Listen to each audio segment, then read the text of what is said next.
Hello, Irenicast listeners. Before we get into this week's episode, I want to remind everyone that our episode 200 is coming up. It's kind of a big milestone for a podcast, especially one like ours that have gone through many changes and iterations in terms of hosts and content and all that kind of stuff. So we want to invite you to share with us your feedback on the show. If you have questions, we'll answer them.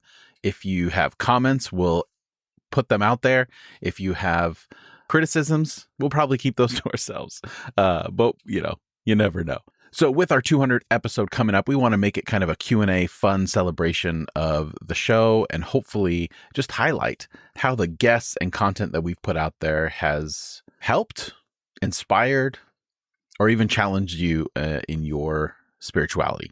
So if you literally would like to have your voice on the show, we would love to get your questions and comments in audio form so we can put it on the show. So you can record an audio clip and send it to our email, which is podcast@irenicast.com, or you can get in contact with us on all of our social media platforms, Twitter, Instagram, and Facebook, and we can read your comment on that 200th episode. So we're excited to hear from all of you, and we look forward to episode 200. So without any further ado, this week's episode, Casey and I, it's just the two of us, got to sit down and have a great conversation. So I hope you enjoy it as much as we did.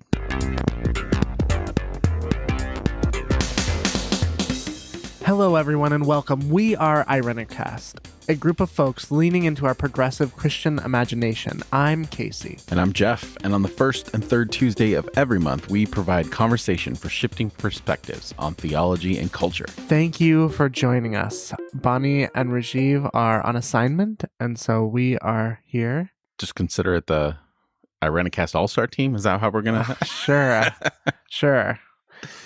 Yeah. Actually, you would disagree because Bonnie's not here. I was just going to say, well, Bonnie would have to be here. I love Rajiv, but we all know Bonnie's where it's at. So here we are. It's just us, Jeff.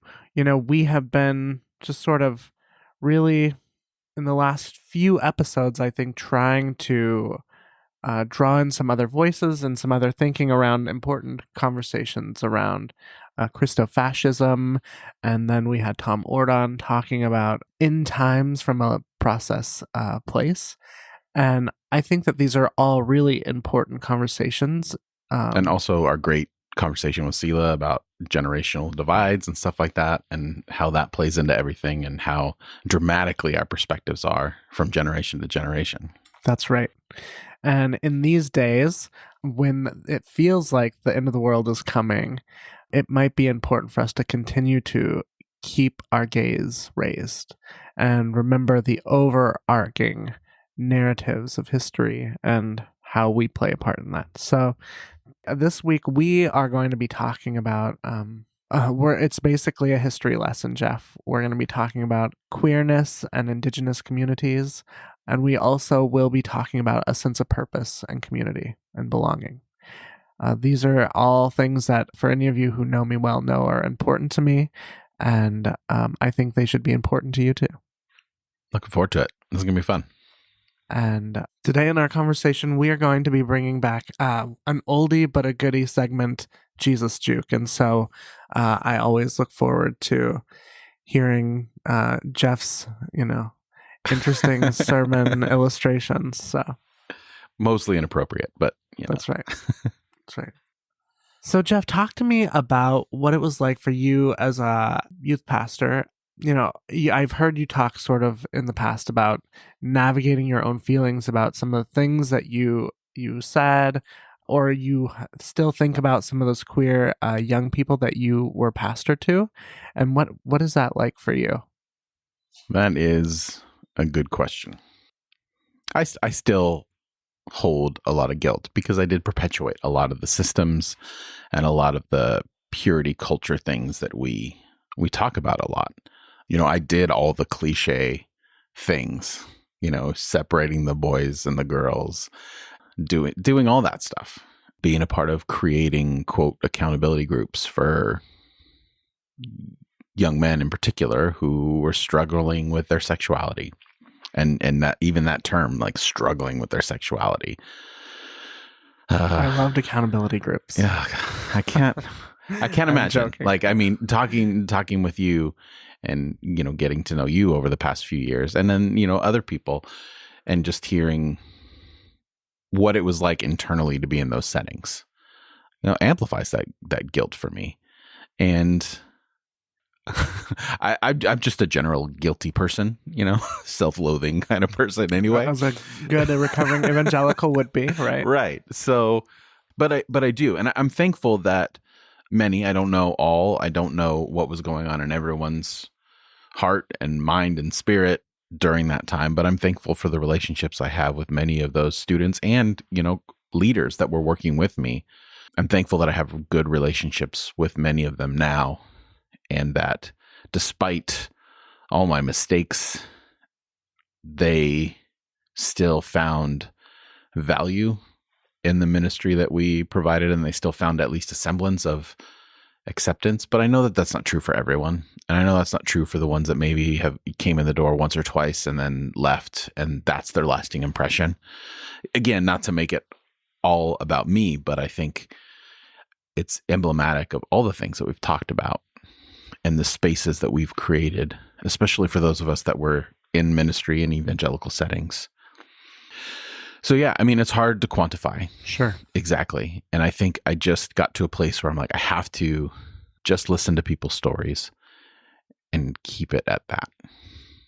And trust their stories. Trust their stories, right. And realize in those moments, it's easier now, but it was hard at first because you're put in a position of authority where you feel you always have something to say or some advice to give. And, just as a general human being, I think it's hard to sit and hear someone's heartache and sorrow and not try to say something of comfort, but learning to just shut my mouth and listen and accept and also be willing to be held accountable.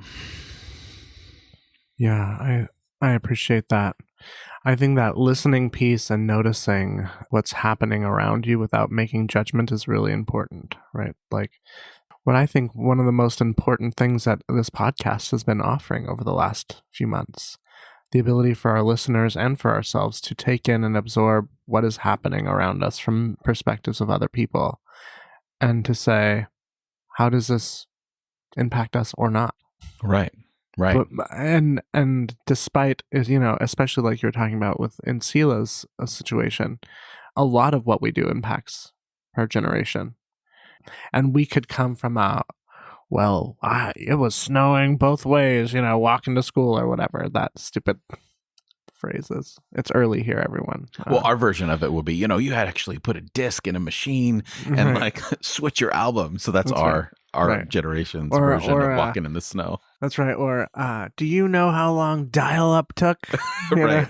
That annoying sound. That's right. Yeah. Which is ridiculous, especially when we think of where the world is and what we've left for our young people. In fact, the other day I was talking to a bunch of younger queer folks who, by the way, said it's so nice to have an older gay man talking to us, which was like, I could have died. But I was talking to them and we were talking about just the difference in terms of what it was like to come out and how much different their experience has been than my experience, right? I mean, gay marriage has only been around since 2013 or whatever. But there's almost 10-year-olds who've lived in a world where gay marriage is a thing. I mean, in my lifetime, being a homosexual became not illegal. That is crazy to me. Mm-hmm. And only in a few countries, not even That's right. worldwide. That's right. Yeah. And so listening to the experience of another, honoring, and back to thinking about these young people. But, one of the things that I am thinking about in terms of, some of the streams, the threads of conversation that we've been having has been around some queer history that I want to share with you today, related to spirituality and sexuality, particularly in the queer community, because I think that it speaks to where Christianity has the potential to either wake up and make some big changes in terms of solidarity with the world, or has the potential to find itself in a very dark place on the wrong side of history. So I taking this queer history class just for kicks and giggles. And the first week we were talking about two-spirit people. Two-spirited people is a name that was created to identify queer Indigenous people in the 90s. They decided that because, believe it or not, everyone, there were 15 million people on this continent before colonization. They had societies, right? I mean, Indigenous people had societies. They had roles for everything, including queer people. Many of them played a religious role or some sort of leadership role in tribes, mostly because they could hold the balance of the feminine and the masculine. They were adopted parents to orphans. Some of them, were sort of like responsible for the spiritual lives of people. But the history that I had learned a few weeks ago was about Indigenous two-spirited people in Southern California, closer to where you're from. They were undertakers. Their role was to tend to the end-of-life process for their tribe members, because they knew a lot about fertility in the feminine, and they knew a lot about death as warriors. And so they held this balance, this tension, and would walk people to death. So a question, and I don't know if you have a framework for that, but so I guess what we're doing here is I'm in the student role, and you're my professor for today, Professor Casey. Yeah. So in that tension, is that a tension? Was that tension a reality for them, or is that the only way we can describe it because we live in that tension of gender binaries? So I think Indigenous people would say that tension was real to them, right? That's what made them sacred, is that they didn't live in the binary. That was the most powerful piece. But what I'm asking, I guess, is like, was it an accepted place? That's right. Because when I hear tension, I feel like it's conflict, balance. By balance, that, and it's a better word. It would be balance. These people struck the balance between the feminine and the masculine, and they were valued for that because they could see beyond the binary. And so the conquistadors show up in Southern California, and there's all this documentation of how bothered they are by seeing these two-spirited people. Obviously, that was not the word they used for them. There was another word that later in Spanish becomes like a slang for a very gay derogative word, which would be jota. But that word initially was used differently, and it was used by Indigenous people in Southern California to claim their own identities. But there's all these writings around from the Spanish conquistadors and missionaries who are concerned about men dressed as women, and that they are fulfilling female roles in the tribe. They're hanging out with women, and basically their writings are, these are sheep or wolves in sheep's clothing, because obviously they're dressed this way so that they can get close to the women and then rape them. It's striking to me how hundreds of years later, the rhetoric and the ideas still have not changed. Yeah. That predator mindset from the outside existed even then. And here's the trippy thing for me, thinking about, where does this idea of rape and pillage come from? But the very people who are writing about it. Right. I guess there's a certain amount of projection. It's from their own imagination. Yeah. What would you do if you were in a bathroom with women? It's not, I mean, like, that's literally the thing. Yeah. So is it your concern for what trans women will do, or is it the concern of what you might do left to your own devices? Like, this is a concerning thread line of like, where is this coming from? So I'm reading this, right? And so what these conquistadors start doing is taking these two-spirited people. And again, it wasn't just people who maybe were their sex at birth was male. It could have been that their sex at birth was female also. I want to be clear that this is a role that was played by all sorts of varieties of people. The issue then becomes that they start taking these folks and feeding them to their dogs. The conquistadors. Yeah. Mm-hmm. And Indigenous folks feeling anxious that these visitors are so bothered by these indigenous or these two-spirited folks that they begin to offer them to the conquistadors in hopes that they might leave.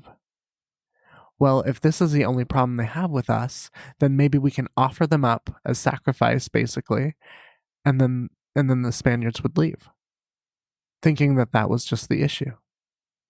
So here's the kicker.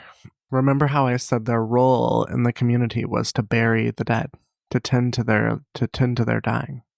What begins to happen is that these indigenous communities who now no longer have these this person in the beloved community, in the tribe, to tend to their dying, begin to realize that they have no rituals for death anymore. But you know who does? The Catholics. And so indigenous people began to convert to Catholicism. Sure, under occupation, under starvation, because they were either rounded up and brought to the missions as slaves, or out of disparity they came. And one of those pieces being that there was no one to bury their dead. And so they converted to Catholicism. I am reading this, and I am weeping. Because I'm beginning to realize, like, this whole part of me growing up as an evangelical queer kid, this part of me that they told me was bad and broken. For those of you that don't know, I am Chickasaw. Obviously, my ancestors did not come from Southern California, but the Choctaw did have a word for that two-spirit person. Chickasaw, that's all missing, right? A lot of our words, a lot of our things, history is not accessible to us. For many indigenous tribes, that's true. And I'm not trying to say that I know everything, but this is just in my own research. I'm weeping because I'm thinking about, for me, like, how many people in my life as a young person, youth pastors, who told me that I was bad and broken, who told me that there was something wrong. And then reading this history of queer ancestors who played vital roles in the life of community, who were doing pastoral care to tribes. And knowing that, like, that deep inside of me, that this feeling I have always had around call to pastor, call to spirit, is also in balance with this piece of me that was gay as hell.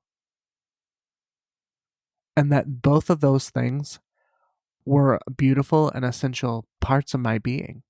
And that I am fulfilling the role of queer ancestors in the work that I do currently.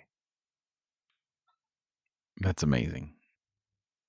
I can't imagine. And I say that, like, in all sincerity, I can't imagine, because my history as a straight white male has been validated over and over again.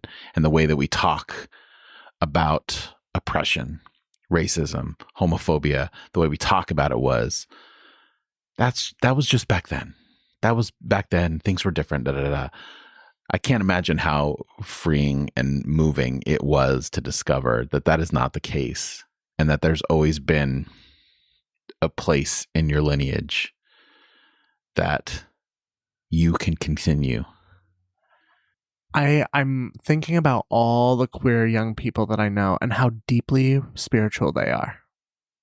Like, there's so many, think of it. I mean, I know, even in my own ministry, there were so many queer kids who would come to church, and they wouldn't identify necessarily as Christian. But there was a sense of spirit in them. And I think that's true for everyone. I'm not saying everyone, that queer people have the market on spirit.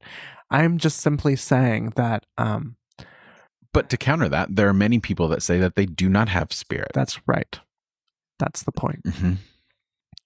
And for me, the thing that is so moving about this is that we are continuing, where we live, what's happening in the world, nearby and far away around trans folks, especially. Right. Especially right now. That's right. That recent letter that came out from, what was the governor's office? Yeah.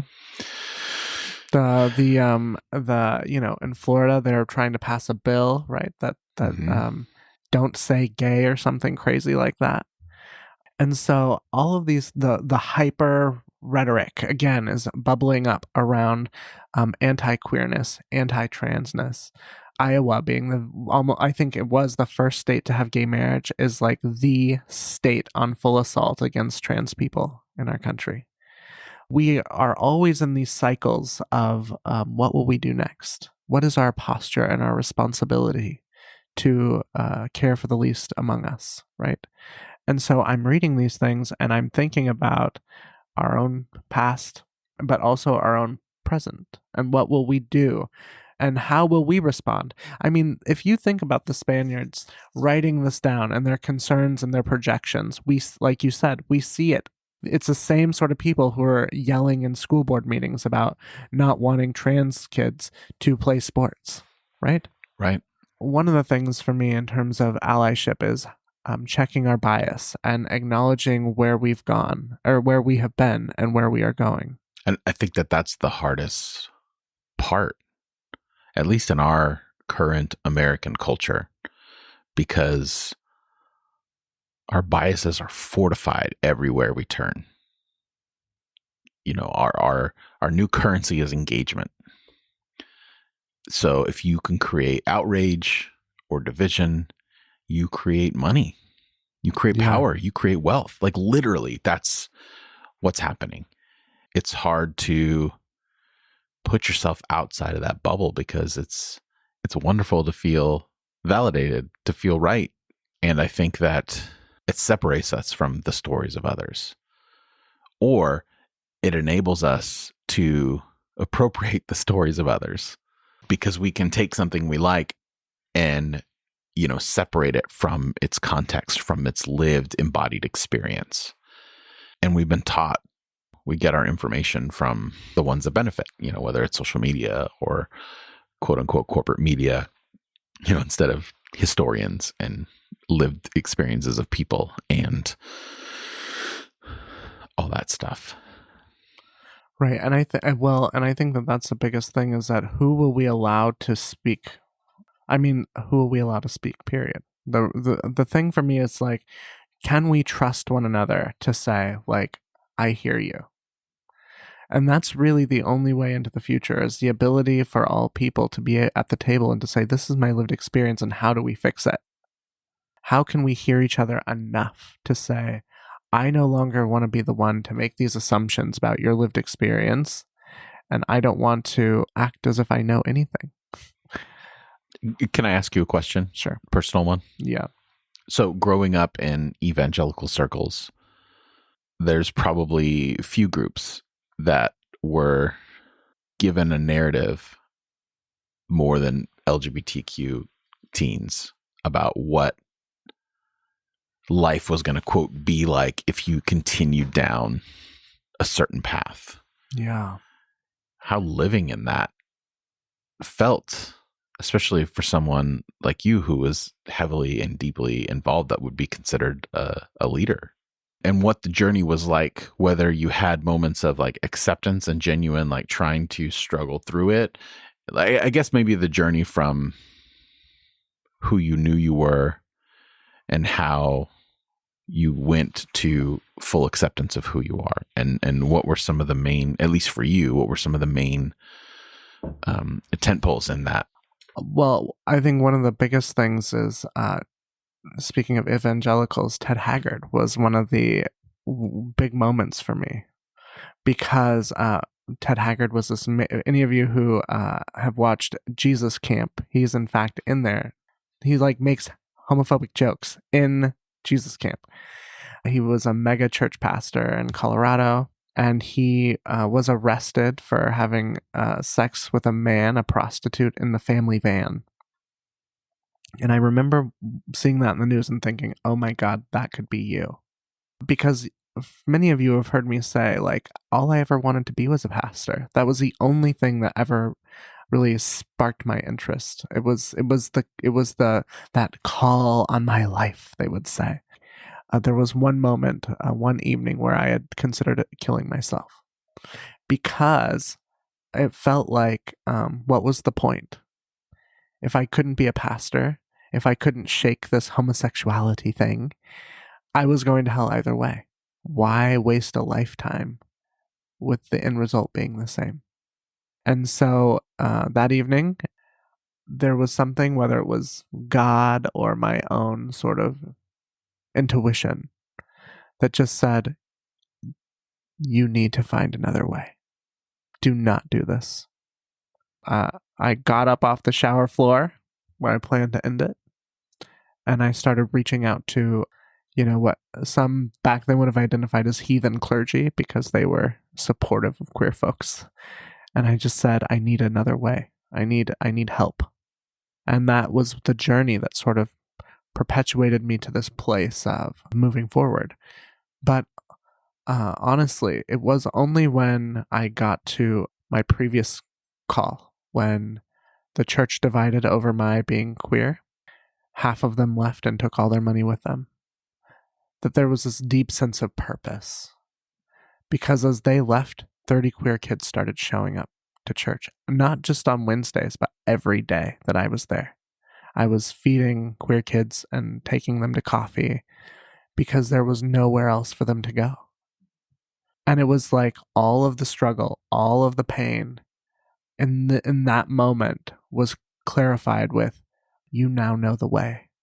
Like, you know the way to walk with them and offer answers or be present to their pain. And you can hold all of this intention. Mentioning Ted Haggard and having that fear of that could be you. And I often hear stories of people and how profound and important that coming out moment is, and how when that moment is taken away from people, how that can be such a profound trajectory change. Mm-hmm. Yes. And I wonder, and not to play the what if game or anything like that, but knowing yourself and how you respond to things. Do you think you would have gotten to this place down a more difficult path had you, quote, been outed by someone else? I think in some ways, because of the place in which I came out, I was outed left and right. I mean, I was in a small Bible college of 150 people. And those walls were thin, honey. They were thin. And so you could whisper something, and by tomorrow, people would know. And so I felt like coming into the community, I was not too often blindsided because I had expected it. I'm an Enneagram 4. I just absorb the drama like it's like lotion. So I didn't mind that. I think would have been more damaging is if they would have found. So at one point they tried to get me thrown out of the college. But the thing that saved me was that there was nothing that said that I couldn't be there. Some of these more conservative Christian colleges got smart and started making a document that you have to sign when you come on that says, I will not participate in homosexuality or whatever, some crazy stuff. Right. I think that the outing was not the thing. It would have been the complete removal that would have been the destructive piece for me. And I see that in the young people that I serve here in Northern California. There's a very conservative Christian college near me where they are thrown out of this institution and the tatters of their faith after, because that is a whole different experience. Is that because it's like a final manifestation of an isolation that's already internal? Yeah.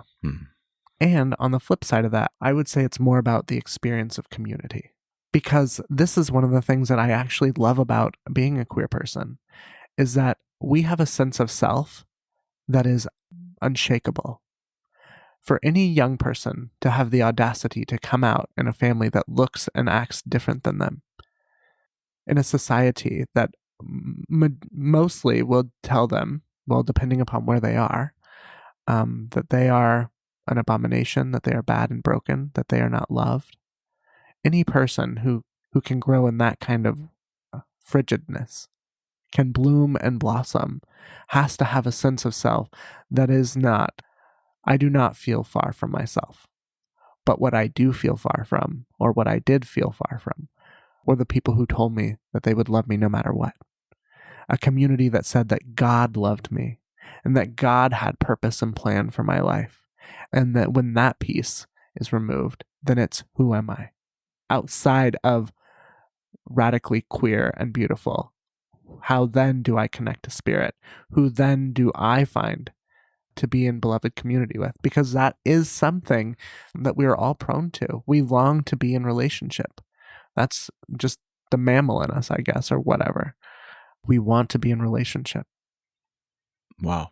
Casey, that's quite the journey over the past few weeks to kind of have that discovery of your place in history, so to speak, connected to your ancestry. And I imagine it feels like a boost, because obviously calling is very important to you.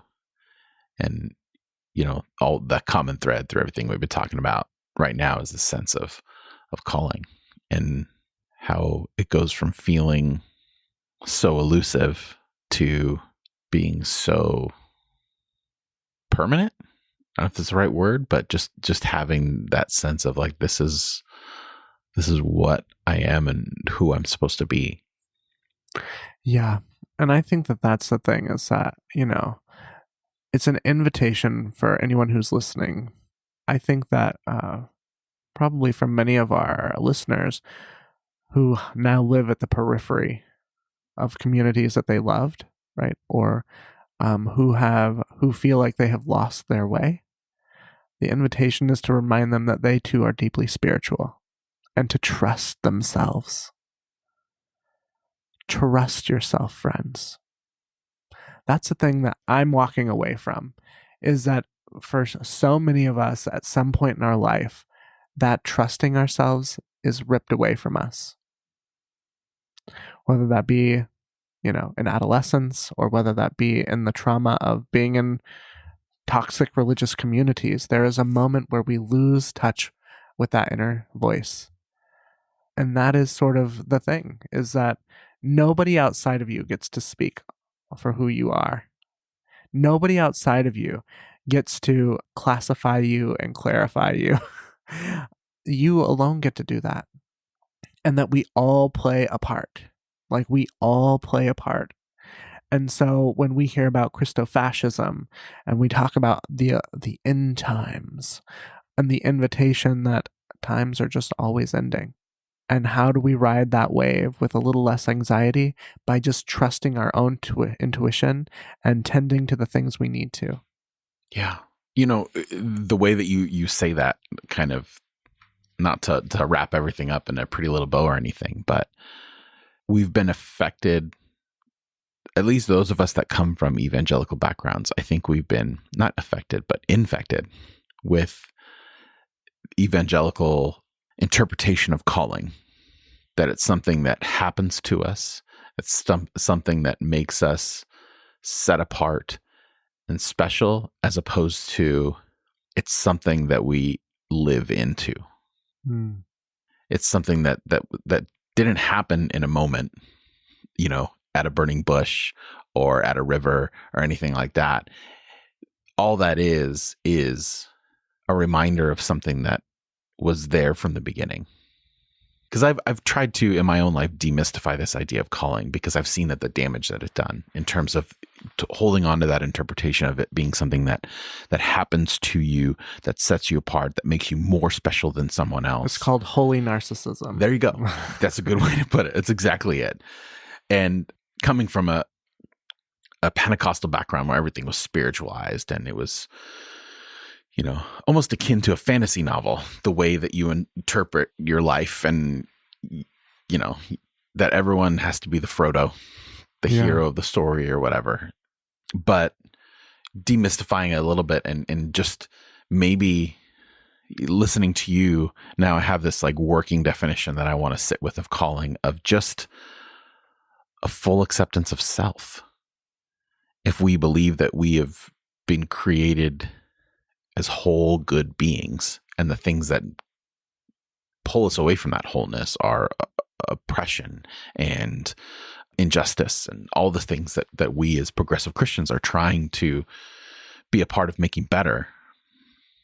Casey, like you like to say, living your authentic self and finding your authentic self. And maybe that's just a simple definition of calling, is that it's not this divine setting apart, but it's this divine recognition that everyone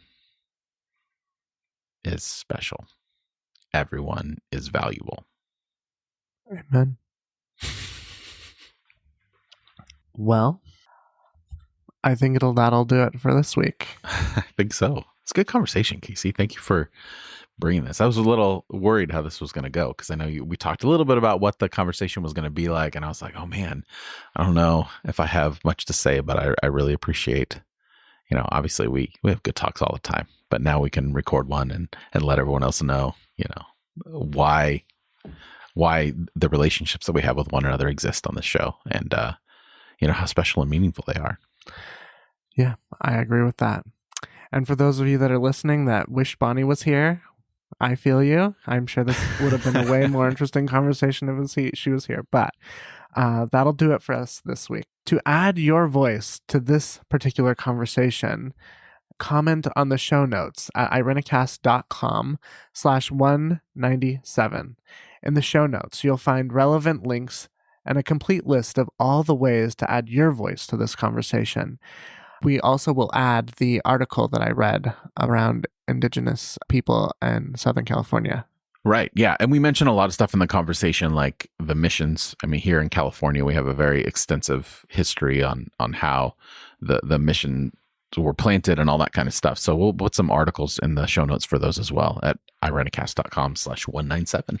So, and if you haven't already, please consider joining our email list. Joining our email list is the best way to keep updated on all things Irenicast. You can find the link to subscribe in the show notes at irenicast.com/197. And on the other side of the music, we will be playing Jesus Juke. Here we go. Should be fun.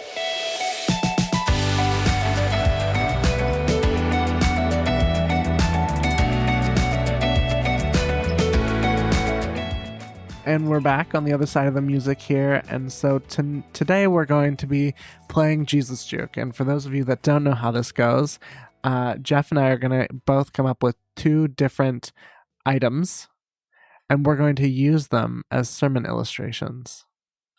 And so, Jeff, why don't you...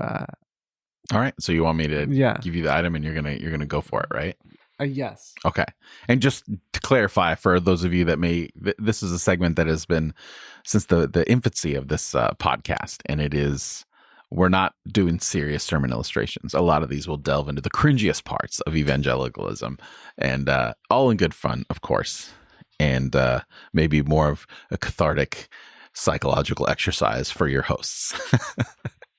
All right. So we're recording right now in Casey's wonderful home in his dining room. It's been the nice thing is to be able to record together and not have to look at each other over a Zoom. Right. So, not to expose too much about your home, Casey, but you walk in here, you can get a good glimpse of the things that Casey loves and holds dear in his life.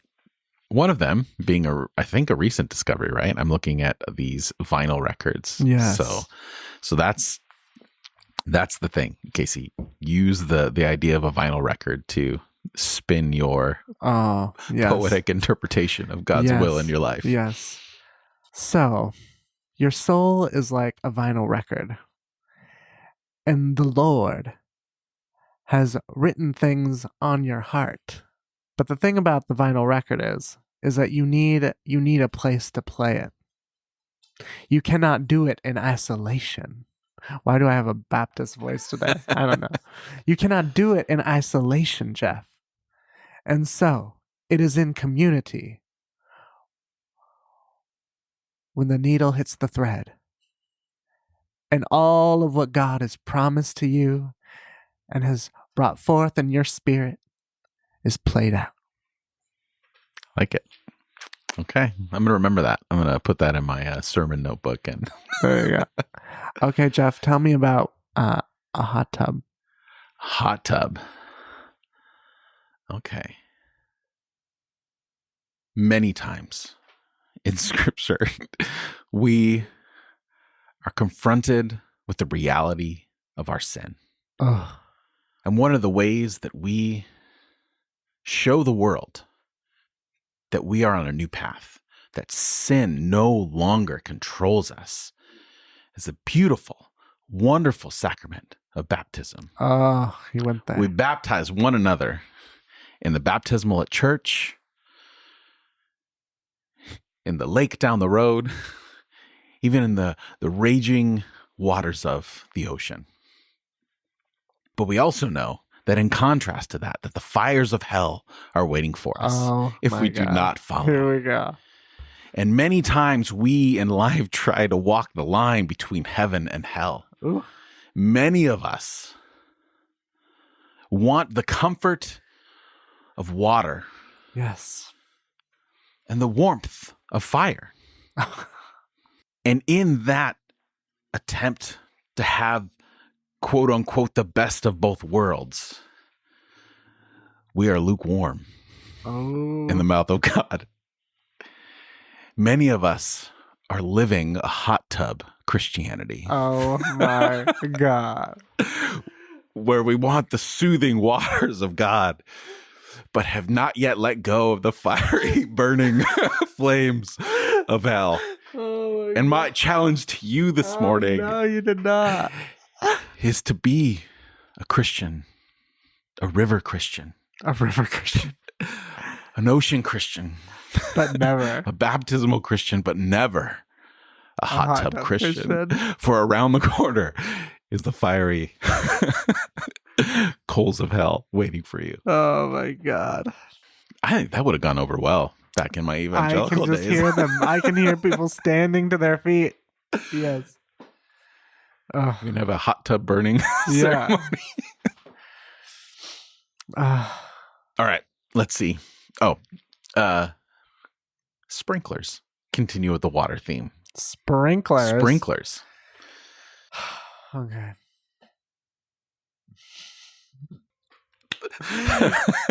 All right. I'm looking forward to this.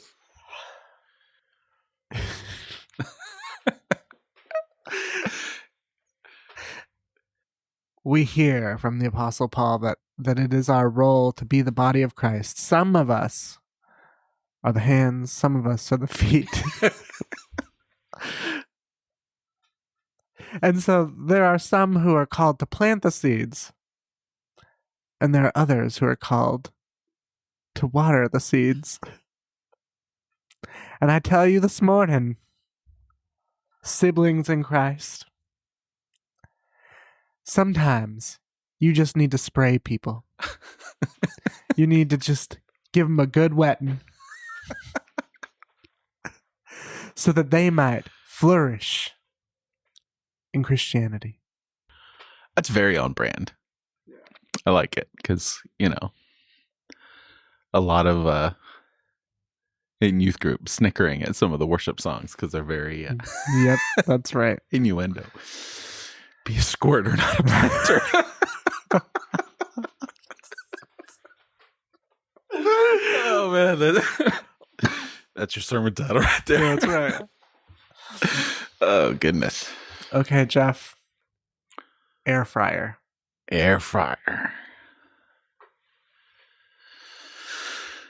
Okay, that's a good one. We live in a world of convenience. Anything you want, you can have. Anything you want, you should have. That's what the world tells us. And a lot of the times we've taken that philosophy into our faith, into our heart, into our spirit, and believe that God should answer our prayers immediately, right when we say it, instead of putting the work in. Now, of course, I'm not saying that our faith is based on works, but our works maintain our faith. They keep us moving forward. And we just want it instantly. Yes. We don't want the hard work. We don't want the messiness of living in real life. For many of us, we love fried food. I love fried food. It is some of the greatest, most tastiest food in the world, but it takes work if you want to have fried food at home. You've got to get out the oil. You've got to get out the Dutch oven or whatever mechanism that you have. You got to make sure that the temperature is just right. But now there's these devices. I don't know, I'm going into a weird accent either. But now there's these fangled air fryers that promise you the convenience without the mess. And I got to tell you, that's not what God calls us to. God calls us to get lubed up in the oil. And get messy. And do the work that we need to do so that we can enjoy the fruits of our labor. Because air fried chicken tenders are from the devil. But deep fried, that comes from the Lord. There you go. There you go.